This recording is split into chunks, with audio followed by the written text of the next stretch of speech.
When I mention the country Somalia, is it poverty or violence or famine, warlords, child soldiers, drone strikes? Well, whatever your initial thoughts about the country are, chances are that they aren't good, and chances are that they are inaccurate as well. While some of all of these elements do exist in the country, the fact is that Somalia is also the home of beautiful beaches, business opportunities, and oil riches. The U.S. is becoming more and more involved in the Horn of Africa with drone strikes, covert CIA operations, even diplomacy. And one man says that it is the wrong thing to do.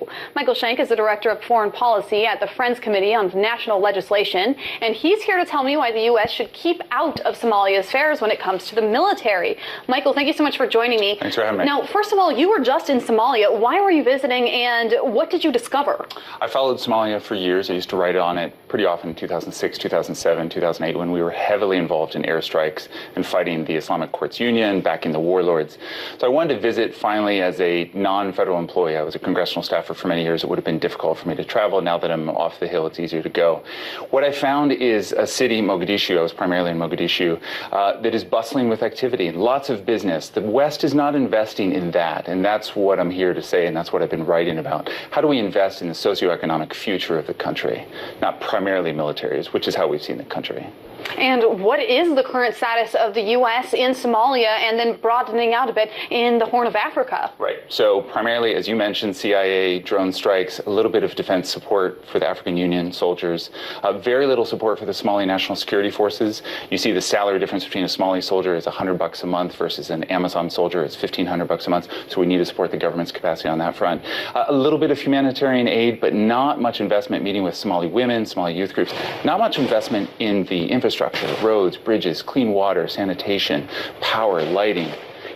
Let's figure out a sustainable plan for agricultural development rather than just giving them food, that kind of thing. So what are some of the solutions here? What are some practical things that the U.S. can do in the short term and then in the long term to kind of change the path, the trajectory that we're already on? Right. So a lot of people think of Somalia as a danger zone, a war zone. That's all they think of. So we have to change that perception, one. Two, I think they want a partner. They want investment. They want people to come in and invest in you mentioned oil riches. 100 billion barrels of oil is suspected in there. But they want to be a part of that process. They want to lead that process. They're frustrated that the West sees Somalia as wanting a piece of Somalia rather than peace in Somalia. And so they're looking for partners in that process. That's what we have to change. Everything I saw in Somalia is very similar to what I saw in Afghanistan and Pakistan, which is we're not trusting locally led processes. And that's the difference. So are we doomed to repeat our mistakes that we made in arguably some of those countries? Well, it looks like it, unless, and why I'm here today, and thank you for giving platform to this, we change that process. It's a fledgling government. They want to partner with us, but we have to change our mindset. Now, I want to bring up something that you wrote for an article in CNN. You said, quote, beyond the $1.5 billion provided in the U.S. security assistance since 2009 and the myriad of airstrikes that America has rained down on Somalia, the U.S. has created an untenable aid situation where any association with the rebel group Al-Shabaab, however remote, is illegal.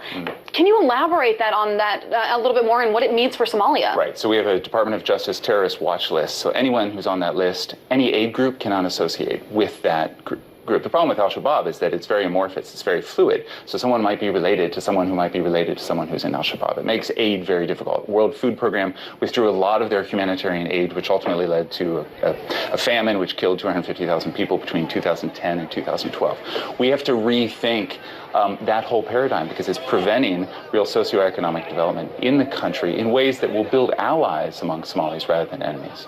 And let's talk about Somali perceptions and people across the Horn of Africa, perceptions of the U.S. Obviously, as you mentioned, the only thing that they really know about the U.S. is that we have functioning drones that have the capability of killing a lot of people at one time. So what else do they think about the U.S., or is that simply it? Well, there are a lot of entrepreneurs, so they see the West as a potential entrepreneur. When I was traveling throughout the city, a lot of people were surprised to see me because there are not many white male Westerners kind of walking through Mogadishu. But they were certainly welcome of my time and of my investment.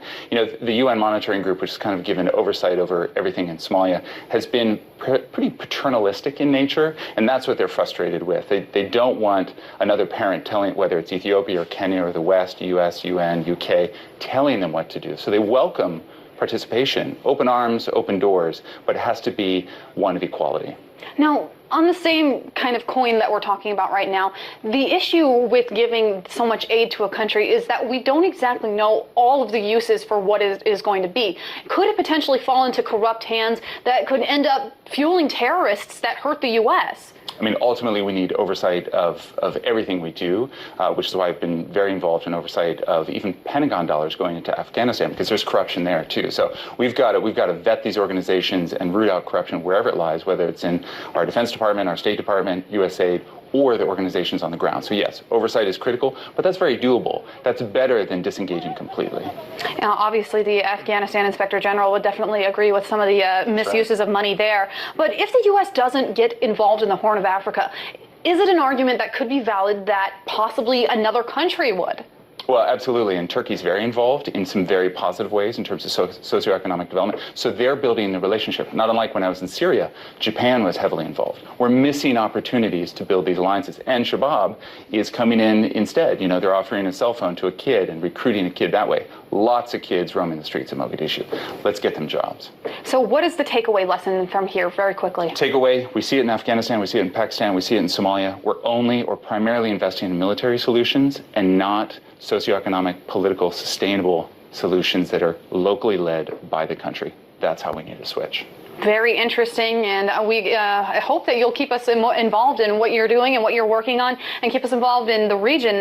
Michael Schenk, Director of Foreign Policy at the Friends Committee on National Legislation. Thank you so much.